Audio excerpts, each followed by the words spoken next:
So I just kind of wanted to do this off the cuff because I've been struggling to do scripts for like a little bit. But so yeah, we got a new trailer for Breath of the Wild 2, as well as the official name of Breath of the Wild 2. I kind of thought it was just going to be called Breath of the Wild 2, like with the 2 on the side. And I don't know, I wasn't expecting it to be like another name basically, but here we are. It's called The Legend of Zelda Tears of the Kingdom. And it's literally just as awkward as I remember Breath of the Wild being when I first heard the name. I was like, Breath of the Wild? That kind of doesn't roll off the tongue. But nah. Now, of course, it just fits, you know, Breath of the Wild. I can say that without being weird. So it's just gonna take a little bit to get used to. But just like Breath of the Wild, I bet it's gonna have to do something with the actual story of the game. Because Breath of the Wild, it was like, oh wow, look at the Breath of the Wild. Like the wild lands that you get to explore, all these different biomes. The actual like land itself was the highlight. So Tears of the Kingdom, it seems to, for me at least, to invoke like a more story heavy theme to it. Like, you know, it's gonna be focusing on the story more, or at least like the ancient kingdom that's above the sky, or that's what it seems like. At least that's what I've been getting from the trailer. Like there's just this entire kingdom up in the sky that nobody knows about, and it's just been re-earthed by Zelda and Link. And that's kind of the vibes I got once I started seeing the trailer. Like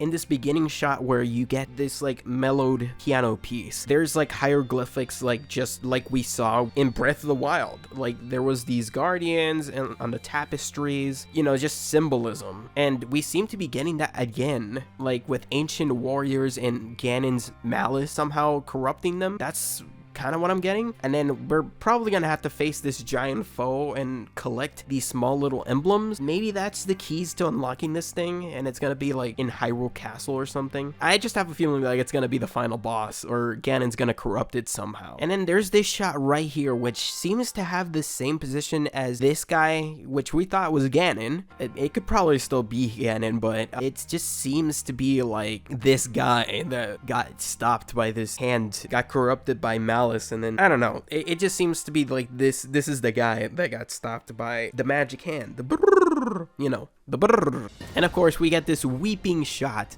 of just the and the score too. Everything's just building up to Link just running over and hopping off. And that's also another thing too, like once I saw that, I was like, wait, so this is gonna be like Skyward Sword where you can just dive into a loading area. But of course the loading area is just gonna be like maybe all over the map. Maybe it's not like Skyward Sword where it was just limited to like this hole in the sky where you could just jump in and then it would, you know, load in the rest of the level, or the level that you were going into. Maybe this time you can just jump off from any point in the sky and then just end up back in Hyrule Field, which is pretty sick, not gonna lie. Like we're to the point where you can just load the entire map on the bottom, or, you know, make it seem like that. You could just jump off at any point and it'll just load the map. That's pretty sick. That's how far we've come. I always get impressed with that sort of technology. And then here we get, I believe this is how we end up going to the sky in the first place, which is pretty cool too, because like it seems to be limited to just these rocks that can go backwards, kind of like how Link can go backwards or just phase through, you know, solid ground or objects in that other trailer that we got. And yeah, of course we didn't get too much. It was literally like 1 minute and 36 seconds, but still, like, it was just enough. Like before we got a little bit of like sprinkles of like, oh wow, things are changing back on the ground, but now we got a little bit more of this sky area and even this glider thing. Yeah, of course, just the logo reveal, which is, I don't know, like I'm getting almost the same feeling as like I got when I first played Breath of the Wild, where it was just mysterious and just kind of, it just charting into the unknown is kind of like a little bit eerie and scary, but at the same time it's like, ooh, I wonder what we're gonna see. Like that type of energy. That's what I got when I first played Breath of the Wild. I wasn't scared, but just more like curious to see the rest of the land, what I find. Here it's like more creepy a little bit, because, you know, the backwards singing and all this stuff that kind of seems like a little code thing that we need to solve, like a mystery that we need to solve of what happened to these people. It feels eerie. That's what I get from this game specifically, or at least the soundtrack is what's making me feel these things, which I this is the kind of feeling I like, because it's like, oh, whoa, okay, I wonder what's going on here, let's play this thing.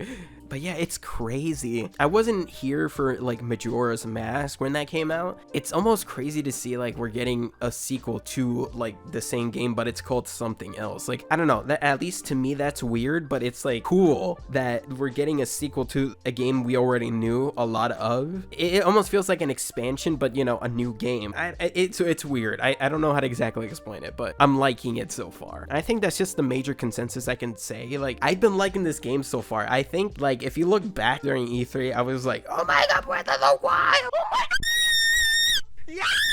And now we're almost there. It's coming out in May, and I'm ready to just eat this upper land up like it's candy on Halloween. I'm just gonna enjoy this thing so much. And if they improve like some of the mechanics that we have problems with in regular Breath of the Wild, or 1, I can say that now. But yeah, if they improve those mechanics and maybe fix some issues that they had in the past, I can't think of some on top of my head right now, but if they do that, this might be the most solid Zelda game they've had in a while. And they already have this amazing base of a game beforehand, so they're already building on greatness. It doesn't need to take that much, but yet they went crazy with it and just made this entire upper land that you can explore, and probably changed the map a little bit too. Like, oh, this is gonna be exciting. Just thinking of the possibilities of new stuff we can explore and see. And I'm excited to see the story. Like in Breath of the Wild 1, it wasn't that big of a deal if you missed it or not. It was more like open, but if they can somehow get story involved here, like to where you can explore ruins, and then you get like